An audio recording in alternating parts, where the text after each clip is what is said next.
Laurent Cohen-Coudard, bonjour, merci d'être avec nous. Bonjour Lise, merci de Nous me recevoir. attendons avec une immense impatience Alexis Lacroix, qui va bientôt nous rejoindre. Qui s'est fidélisé dans le retard. Voilà, mais on commence Oui. sans Alexis, avec vous. Merci d'être là, cher Laurent. Alors, à la une d'actu... Ah, voilà, il suffisait que je dise qu'Alexis allait arriver pour qu'il rentre dans le studio. Voilà, alors, à la une, Laurent, Oui. la fabrique du mensonge en énorme, une en fait, qui répond à la une de Libé il y a une semaine à peu près, qui disait Gaza 30 000 morts, et en fait en précisant que ce chiffre entre guillemets était invérifiable. Ça a fait beaucoup de mal, Oui. et vous répondez avec les mêmes couleurs. Et ça, j'ai trouvé ça très fort, parce que ces couleurs ont agressé beaucoup de gens qui se sont trouvés face à cette une à l'époque, et vous répondez sur le même ton, avec véhémence, ce en quoi, enfin bon, j'ai pas à donner mon avis, mais je trouve ça très bien. Oui.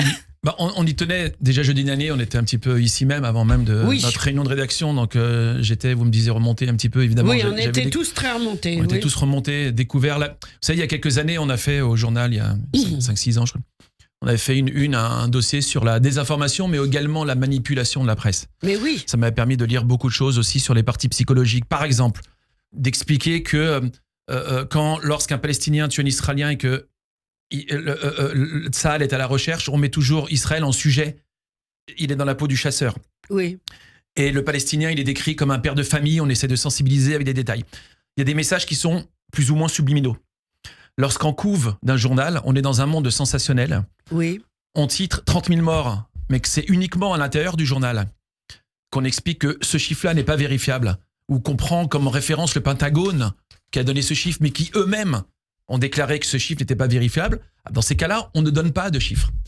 Lorsqu'on met en avant sur une Évidemment, couve, enfin, c'est comme une évidence. lorsqu'on met sur une couve, évidemment, des femmes et des enfants, les gens n'entrent pas dans les détails. Les gens, on l'a dit à plusieurs reprises depuis plusieurs semaines, beaucoup ne veulent pas savoir. Donc, ils prennent de plein fouet une couve. On ne cherche pas à savoir forcément ce qu'il va y avoir donc à l'intérieur. Et ça reste de la manipulation. C'est-à-dire que pour les gens, c'est 30 000 morts. Il y a 30 000 morts et on imagine, on a cette image de décombres qu'on voit sur BFM, on voit des images de femmes, d'enfants, on voit ces images d'ONG qui veulent récupérer de l'argent. On ne sait pas où arrive cet argent. Hein. Enfin, si on sait, ça arrive dans les bras du Hamas. Et en réalité, les gens ont cette image, encore une fois, d'Israël qui bombarde, de génocide. Il y a toujours ces mêmes mots, ces mêmes images, ces mêmes chiffres qui reviennent. Et donc, c'est actualité, insupportable. Voilà, c'est insupportable. Et en fait, à l'intérieur du journal, alors voilà, Actualité juive, on ne s'est pas juste dit c'est insupportable, à des mots, je synthétise évidemment, on a démonté point par point. Non seulement on a démonté, on a montré aussi que Libération était multirécidiviste. Bah ça, Ils en sont pas à leur première, alors là, on a ciblé sur eux, on peut généraliser. Est-ce pour la que, presse alors moi française. je vais vous... Bon, par exemple, à l'intérieur du journal, le gros titre, Libération, : la une du déshonneur. Est-ce qu'ils ont réagi à Oui, cela oui. Alors, Alexis. On peut dire qu'ils réagissent au travers d'une pseudo-rectification de trajectoire qui est une une consacrée au viol, puisqu'il y a ce rapport qui aujourd'hui Oui, est établi. exact. Bon, très Oui. bien. Mais le mal est fait. Serge, là, je rejoins parfaitement Mais est-ce Laurent. qu'ils ont... Non, ce que je veux dire, est-ce qu'ils ont réagi par rapport à votre une, à vous Pas à ma connaissance, mais Non. cela dit, elle sort juste ce matin, donc D'accord. on verra maintenant. Vous nous direz. Voilà, D'accord. mais si vous voulez, là je vais dans le sens de Laurent. Nous avons un effondrement. Alors, hormis quelques titres, on les a souvent cités Bien d'ailleurs sûr. à votre micro, Le Point, Valeurs Actuelles, quoi qu'on Oui. pense de leurs orientations idéologiques, mais c'est pas le problème. Nous avons un effondrement de l'éthique de la presse écrite en France. C'est une réalité. Bien. Et donc, effectivement, le sensationnalisme, puisque Laurent insistait là-dessus, fait la loi maintenant, y compris dans les unes de la presse écrite, au prix de la vérité. Oui. C'est-à-dire, évidemment que Dov Alphon et ses équipes, ils sont suffisamment intelligents pour savoir que le chiffre de 30 000, d'ailleurs ils mettaient eux-mêmes, si vous voulez, en légende, ils mettaient une petite précision sur le fait que c'était un chiffre avancé Oui. par le bas. Mais ils le écrit savent. tellement petit C'est que... fait en connaissance de cause. Mais quel est l'objectif ? Il est effectivement manipulatoire. Il est manipulatoire. Et sans tenir compte des conséquences éventuellement dramatiques de la circulation d'un tel chiffre dans les consciences, parce qu'ils jettent en quelque sorte du feu, ils embrasent les consciences. Oui, c'est ça. Absolument sciemment. Donc nous avons ce contexte global d'effondrement de la crédibilité de la presse écrite. Mais une des raisons, je ne sais pas si c'est le cas à Libération, mais une des raisons est très simple, c'est que la presse écrite est devenue un appendice du spectacle intégré permanent des chaînes info et au fond de cette machine, pardonnez-moi l'expression, mais à décerveler les gens et à leur ôter toute capacité de compréhension des enjeux qui sont mis en une. Quand vous voyez ce chiffre, vous vous dites, vous n'êtes pas informé, vous vous dites mais c'est terrible ce qui se passe, Israël fait un génocide, c'est absolument terrifiant. Ouais. Et donc on se dit, il y a quelque chose qui ne tourne pas rond dans un journal qui était progressiste, qui était un journal de décryptage, d'explication. Laurent Geoffrin même l'avait très bien dirigé en son temps. C'est évidemment le journal de Jean-Paul Sartre. On se dit, il y a quelque chose qui ne tourne pas rond, c'est l'effondrement vraiment sur lui-même, comme les tours de Twin Towers, si vous voulez, de l'éthique d'un certain journalisme progressiste français qui ne se reconnaît plus, enfin qui est méconnaissable. Et c'est pour ça que nous avons titré là-dessus. On l'a dit, on l'a dit, répété, ce chiffre de 30 000 morts, c'est le ministère de la Santé de Gaza. Oui. En gros, c'est le Hamas, raccourci, équation vite résolue. C'est le Hamas. On se fie à des chiffres du Hamas. Donnés par des gens qui ont commis un tel massacre et qui continuent. C'est épouvantable, parce qu'en réalité, c'est de ce chiffre dont se servent les LFistes et tous ces gens qui transpirent la haine des Juifs et d'Israël. Et on parle de génocide, mais si vraiment Israël voulait faire un génocide, entre parenthèses, ils auraient bombardé, ils n'auraient pas envoyé leurs jeunes de 20, 25, 30 ans se faire tuer. D'accord ? Ils auraient bombardé d'en haut et en 4 jours, c'est réglé. Mais évidemment. Donc, voilà. Il faut quand même souligner que la directrice adjointe de la rédaction de Libération a répondu à nos questions. Donc, on peut la remercier pour ça. Elle a joué le jeu de façon honnête dans le cadre qui lui était imparti. Mais c'est vrai qu'elle a joué le jeu. Bon, c'est incontestable. Voilà. Mais après, ça ne nous a pas convaincus. Et franchement, j'aimerais juste relever une petite chose très rapidement. Mais lorsque notre journaliste, donc Laetitia Henriquez, qui l'a contacté, parle des 30 000 morts et de faire le distinguo entre les terroristes, parce que dedans, évidemment, bien sûr qu'il y a des femmes et des enfants, bien sûr c'est triste, ok. Il y a des terroristes au milieu, dans les comptes, vous croyez que le ministère de la Santé va dire il y a des terroristes et des civils? Non, on les classe tous comme civils.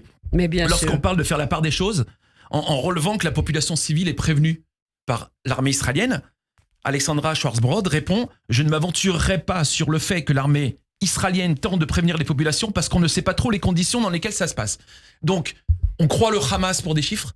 Par contre, quand Tsahal avance ou le gouvernement israélien avance que on prévient les populations civiles, on leur dit attention, ça va bombarder. Là, par contre, on remet en doute, on ne sait plus trop. On donne du crédit au Hamas et on donne 0 crédit à Tsahal. Ça veut dire qu'il y a un préjugé sur la situation qui est épouvantable. Voilà. Alors, un autre dossier, les violences sexuelles du 7 octobre, qui, entre guillemets, commencent à être reconnues.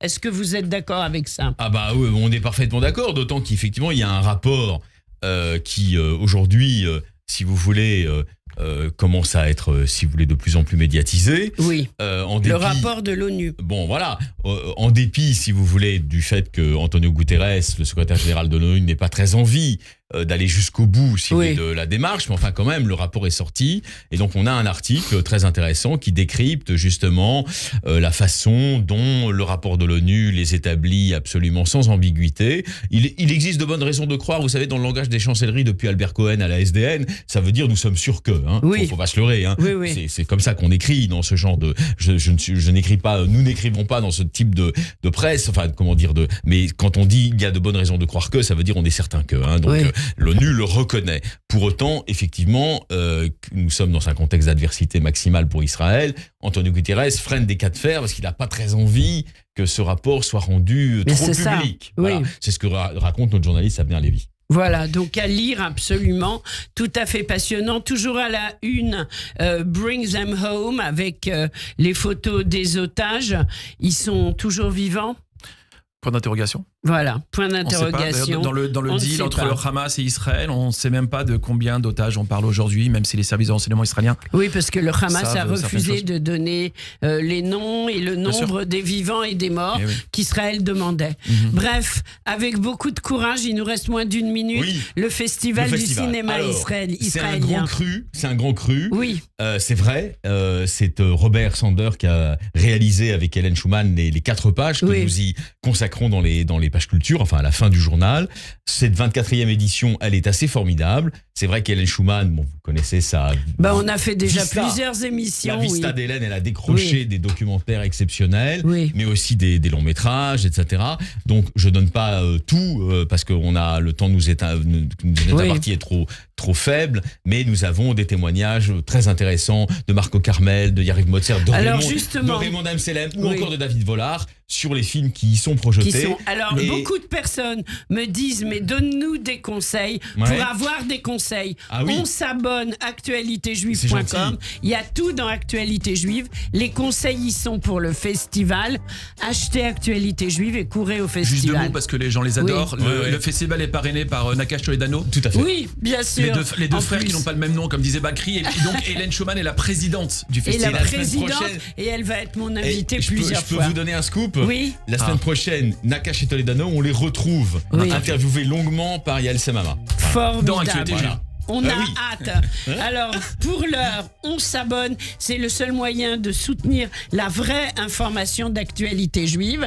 Actualitéjuive.com. Et la semaine prochaine, on évoquera avec vous également le radioton avec la Tzedaka pour Kalita. Exactement. C'est important. Merci d'avoir été avec nous. Et à la semaine prochaine, même heure, même studio. Au revoir. Merci beaucoup. Toda Rabba.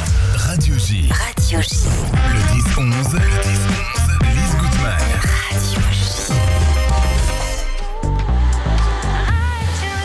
Radio J. Il est 10h31 et tout de suite, c'est le rappel des titres avec Eva Soto. Eva, bonjour.